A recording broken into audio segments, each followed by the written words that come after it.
Chapter 2. Blink. Blink stood in the street as she watched the geos shuffling from one booth to the next, and she thought about the hopeless future that faced them each day. She straightened the strap on her backpack and pulled a small red ball from her pocket as she began walking. She bounced the ball off the wall of the cement ruins on the path and began to whistle. As Blink reached the small tent at the edge of the market, she said, Taya, it's your favorite delivery girl. A thin female poked her head out of the dusty tent, looking weak and pale. Blink, how are you, sweetheart? I haven't seen you for a few days. I was beginning to worry. Worry? Why would you worry about me? Market Alley can be a tough place. You must be careful, little one. Don't worry about me, Taya. I promise I am fine. I'm not in one place long enough to get in trouble, said Blink with a smile. I have a surprise for you, Taya, said Blink as she pulled a plastic tub of berries and a container of powder from her bag. What is this, dear? asked Taya, looking puzzled. I got you some fresh berries, and this is a soup that you can make by adding water. It'll help you feel better and get your strength back. Taya's eyes began to fight back tears as she hugged Blink. Blink, how can you just give this to me? You need to eat. This is too much. This had to cost you in trade. I can't take this from you, dear. I will manage. Don't be ridiculous, Taya. You're going to take it, and you're going to feel better in a few days. I won't take no for an answer. Besides, it didn't really cost me anything. Blink, nobody gives away fruit. Don't try to lie to me to make me feel better, little one. I didn't say they gave it away. I said it didn't cost me anything. See? I found some old wood on the edge of the safe zone. I traded that to the woodsmith in exchange for his discarded screws and nails that he throws in a bucket as he salvages old wood. I took the metal to the metal workers, and they let me use their metal brushes in exchange for the bucket of metal. I used the brushes to clean up an old mug that I found in the ruins, and I took it to the market where I traded the fruit stand for the berries. I used some of the berries to trade for soup powder, and boom, I got my friend, the gift you're looking at now, Simple Dimple, said Blink with an accomplished look in her eyes. You are a treasure, Blink. Thank you. You are so good to everyone around you. I wish I had something to offer you to make your day better, said Taya, looking embarrassed by her obvious poverty. Are you kidding? You have one of the best things ever. I do. What do I have? Name it, and it's yours, Blink. You have the best hugs ever. Can I have one more before I go? Of course you can, dear, but do you have to go so soon? They don't call me Blink for nothing, Taya. Just promise me you'll do your best to feel better, and I will be back in a few days when I get back this way. Taya gave Blink a hug and kissed her on her head as Blink announced, Love you, Taya. Gotta go. And headed out of the tent as Taya watched her with a smile on her face, knowing she was never going to keep her in one spot for long. Blink made her way to a fence where a serious-looking geo-soldier stood guarding the entrance. Behind him was a chaotic hustle of soldiers that were creating a cloud of dust with scavenger vehicles that were forming a convoy. As Blink approached the soldier, he stepped into her path. Not today, Blink. The commanders are about to go on a dangerous scavenger mission deep in the wasteland, and they are busy preparing the troops and gear. Blink pulled out a single hard candy that she had traded for at the market. Candy was rare, and finding a jar in the ruins that had been sealed for so long made candy a very special treat. Are you sure I can't go see Deus for just one little itsy-bitsy minute? Blink gave the soldier a pitiful look while waving the candy in front of him. The soldier tried to remain strong as Blink continued. Come on, Dax. We both know you aren't letting this little candy leave here. Stop acting tough.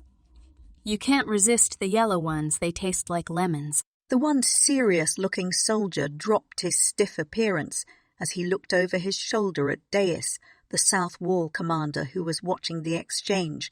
Deus chuckled to herself as she motioned to the soldier to let Blink pass. Blink placed the candy in the soldier's hand as she said, Don't worry, Dax. I won't tell anyone you caved. The soldier smiled and rolled his eyes as he placed the candy in his side pouch for later and returned to his serious pose at the entrance. As Blink entered the large courtyard with the huge wall of the capital city forming the background of the chaos that the Geo-soldiers lived in each day, she saw Deus begin walking down a metal catwalk where she was looking over the troops as they prepared to leave. Deus stopped to greet Pennet, who was the commander of the North Wall. Blink observed the exchange of a long-forgotten greeting among older Geos. Pennet stopped several feet from Deus and placed 2 fingers on her forehead, then moved her hand to her heart, and as she moved her hand to her left shoulder, creating a fist, she bowed her head while keeping eye contact with Deus. Deus repeated the same gesture. The older Geos understood this to mean, my mind, my heart, and my strength are at your service, but many of the altered Geos dismissed the gesture as an old and outdated ritual. The sign of respect between these 2 powerful females reminded Blink of the benevolent nature of the pure Geos.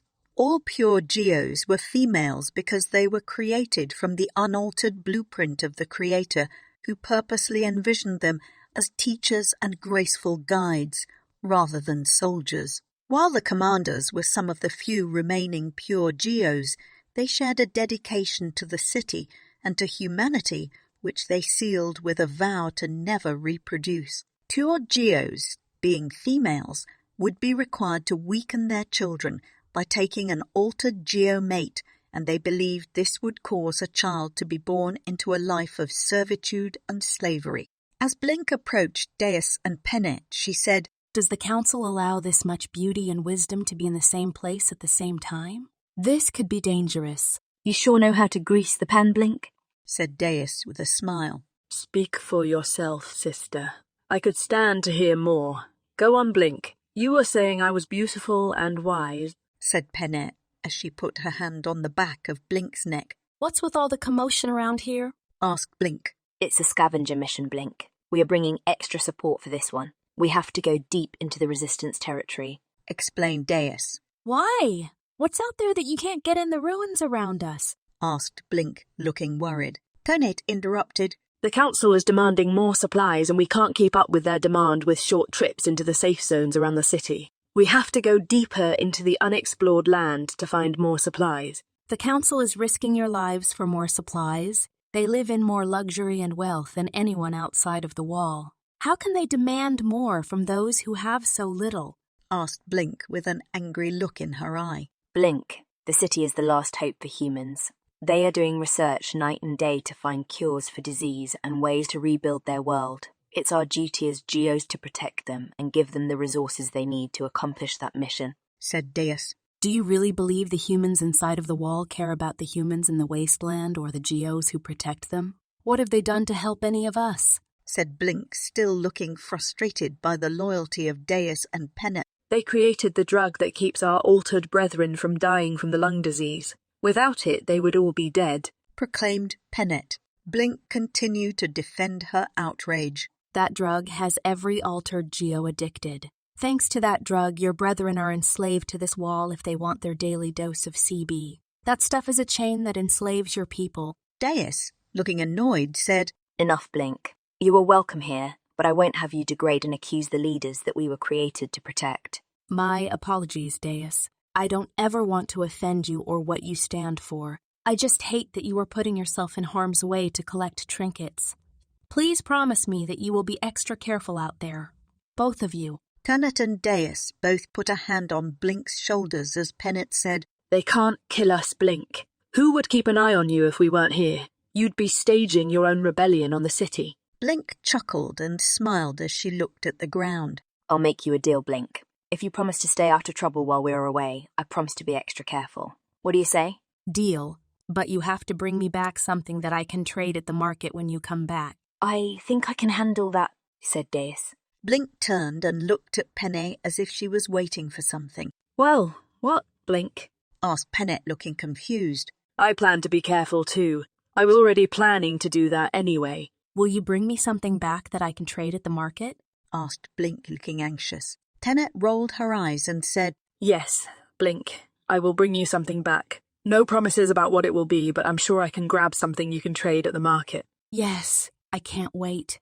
exclaimed Blink as she hopped with excitement. As Deus and Pennet entertained Blink, Pennet watched a young, stern-looking Geo walking their way as she stopped abruptly and addressed a Geo soldier that was twice her size. Pennet motioned for Deus to watch as they looked on wondering what she was telling him. As Deus stopped talking to Blink, they could hear the young Geo correcting the soldier. Do you need attention? Would you like me to stop all the other soldiers and have everyone turn off their engine and gather around to watch you lift your little box? Demanded the young Geo. The large soldier who stood towering over her replied, No, Commander Soraya. I don't need attention. Then stop making noises when you lift stuff. You sound weak. Geos look to you as their protection and strength, and they don't need to see soldiers grunting and straining to lift a box. If it's too heavy, I will carry it for you. Otherwise, do it quietly or get help. Do you understand? I understand, Commander, replied the large soldier. Carry on, Guardian, she ordered, reminding him that he was a respected guardian of the colonies. She turned and continued her journey across the dust field to meet with Deus and Pennet. Deus, that young warrior reminds me of a younger version of you, said Pennet. She reminds me of a match in a powder keg, replied Deus, rolling her eyes. Oh, come on. You don't like the Western Wall, Commander? Don't be silly. I like her just fine. I just know how she is. If you lock her in a room with no one to start a fight with, she will end up fighting with her own shadow. The creator put some extra pep in that one. I just hope she doesn't turn a simple scavenger hunt into a full-scale war on the Resistance. I would like to bring everyone home in one piece.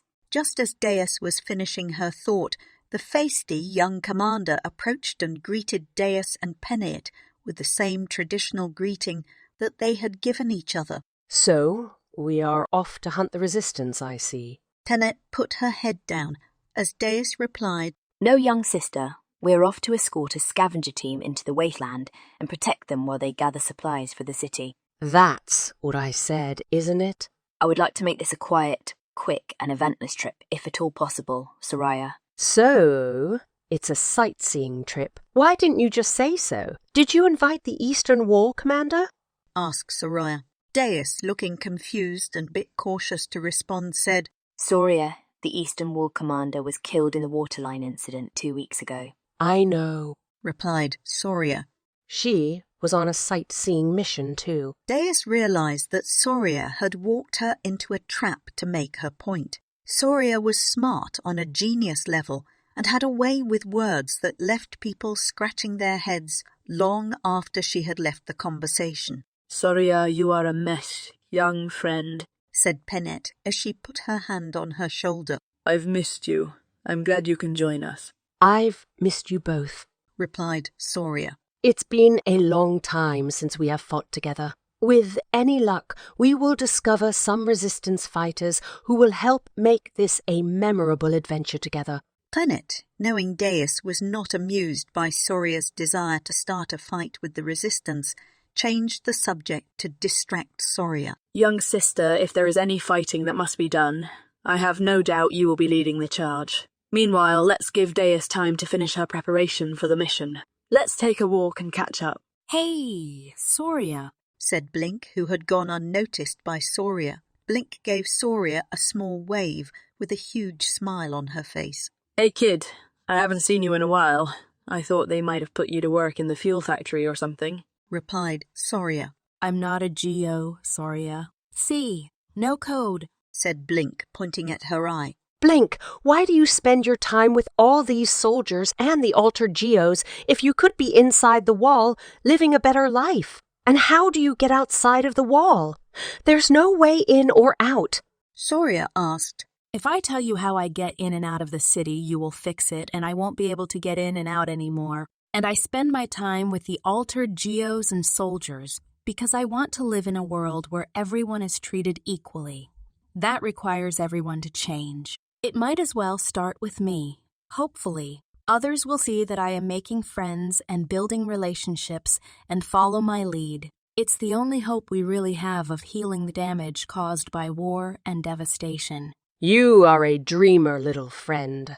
The only way we will build a better world is to get rid of the resistance and eliminate the threat they create for the capital city and for your future. We are fighting for you to have safety, and you are out here risking your life to help sick geos. One of these days, somebody is going to mistake you for a resistance member, out here with no citizen code and no explanation as to how you got out of the city to be here," warned Soria. There has to be more to rebuilding our world than war and fighting. Your people see me as a human, helping sick and injured geos. That sends a message that we can all live in harmony and work together, even the resistance. They may not share our view on what the capital city should be, but they are people with families and dreams. There has to be a way that we can all be on this earth together without living in fear of attack. Soria, ever the sarcastic commander, replied, "There certainly is," as she pulled her knife from her side and showed it to Blink. "This is how we all sleep at night without fear. Geos destroy the threat that hopes to overtake the capital city, and humans can all sleep at night, knowing we did. Problem solved.